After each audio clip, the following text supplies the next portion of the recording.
Aujourd'hui, je vais faire un petit hors-sujet, puisqu'on ne va pas parler de la gauche en tant que telle. Mais l'actualité fait qu'une question revient souvent.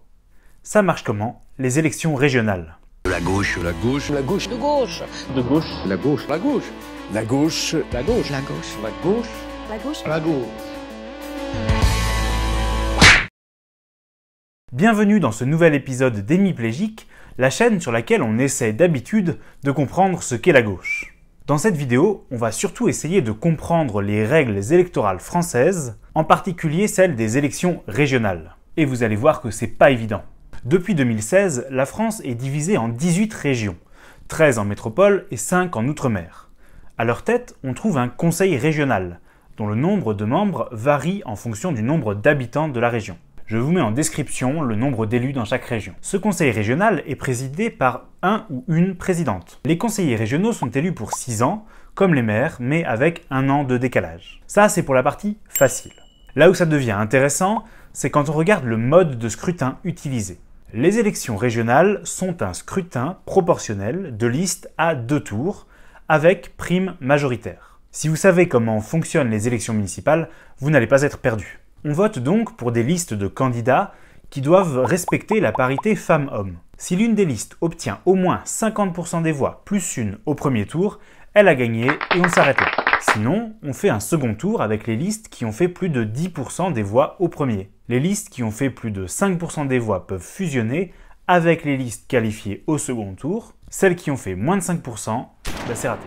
Il n'y a donc pas de critères sur la participation pour passer au second tour, ni pour gagner dès le premier tour. Ceci explique pourquoi, contrairement aux élections législatives ou départementales, il peut y avoir un grand nombre de triangulaires, de quadrangulaires, voire de quinquangulaires. Non, on ne dit pas pentangulaire. La liste arrivée en tête, au premier tour s'il n'y en a qu'un, sinon au second tour, obtient en cadeau 25% des sièges. C'est ce qu'on appelle la prime majoritaire. En gros, ça permet d'avoir des majorités plus stables et d'éviter que personne n'arrive à gouverner la région. Le reste des sièges est réparti à la proportionnelle entre toutes les listes.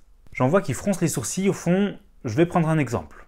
Admettons que j'habite dans une région fictive que je vais appeler les Bas-de-France. Les Bas-de-France, c'est une région pratique pour comprendre les élections régionales parce que déjà, elle est composée de 2 départements seulement, le département rouge et le département vert. C'est un peu orienté, non ? Et en plus, ils ont un conseil régional composé de 100 personnes. Au premier tour des élections régionales, 4 listes sont en lice. Les bas de gauche, les bas du centre, les bas de droite et les bas du front. Voici leurs résultats. Le centre est donc éliminé, mais il choisit de fusionner avec la droite. Au second tour, on obtient les résultats suivants. La liste de gauche l'emporte avec 48% des voix. Bah tiens.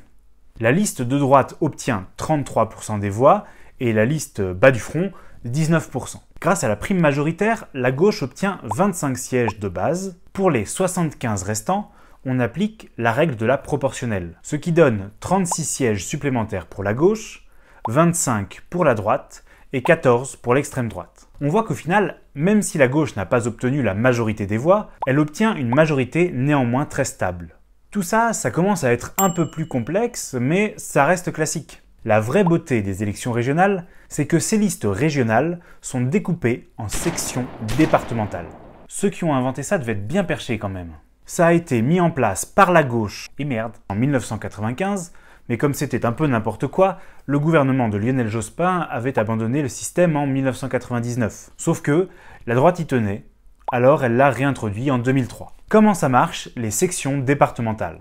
Pour comprendre, on va retourner dans les Bas-de-France. La liste de gauche, dont je parlais tout à l'heure, est en fait composée de 2 sous-listes. Une pour le département vert, une autre pour le département rouge. Dans notre exemple, souvenez-vous, la liste de gauche avait obtenu 61 sièges. Mais comment sont répartis ces 61 sièges entre les 2 sections départementales de la liste? Eh bien, au prorata du nombre de voix récoltées par la liste dans chacun des départements.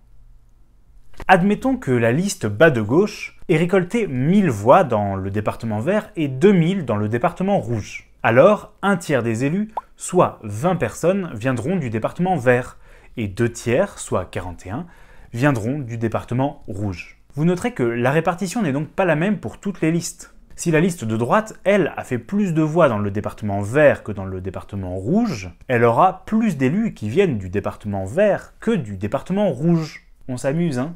Voilà pourquoi il est assez compliqué, avant les résultats, de faire une projection sur qui sera élu au conseil régional. Savoir quelle liste va avoir la majorité, on peut en avoir une certaine idée grâce au sondage, mais savoir qui sur telle liste va être élu, c'est très difficile à dire puisque ça dépend non seulement du résultat de la liste au niveau régional, mais de son résultat dans chacun des départements qui composent la région. Au passage, là où ça ne devient plus du tout démocratique, c'est qu'en fonction des résultats des différentes listes, un département peut être complètement surreprésenté ou sous-représenté. En Île-de-France, par exemple, alors que les Hauts-de-Seine et la Seine-Saint-Denis ont à peu près le même nombre d'habitants, et qu'il y avait 30 et 29 places respectivement sur leur section départementale, les Hauts-de-Seine sont représentés par 32 élus, alors que la Seine-Saint-Denis ne l'est que par 17 élus seulement. C'est parce que chaque liste indépendamment a fait plus de voix dans les Hauts-de-Seine qu'en Seine-Saint-Denis, y compris la gauche, notamment du fait de l'abstention.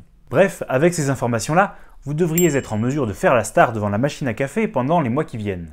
Une dernière chose néanmoins, pour celles et ceux qui s'accrochent encore, il y a une question qui se pose toujours lorsque l'on parle d'élection à la proportionnelle. Quelle méthode applique-t-on? Il existe en effet deux méthodes différentes pour calculer le nombre de sièges à attribuer à la proportionnelle. La méthode de la plus forte moyenne et la méthode du plus fort reste. Ce n'est pas toujours la même méthode qui est utilisée dans les institutions françaises. Ça serait trop simple.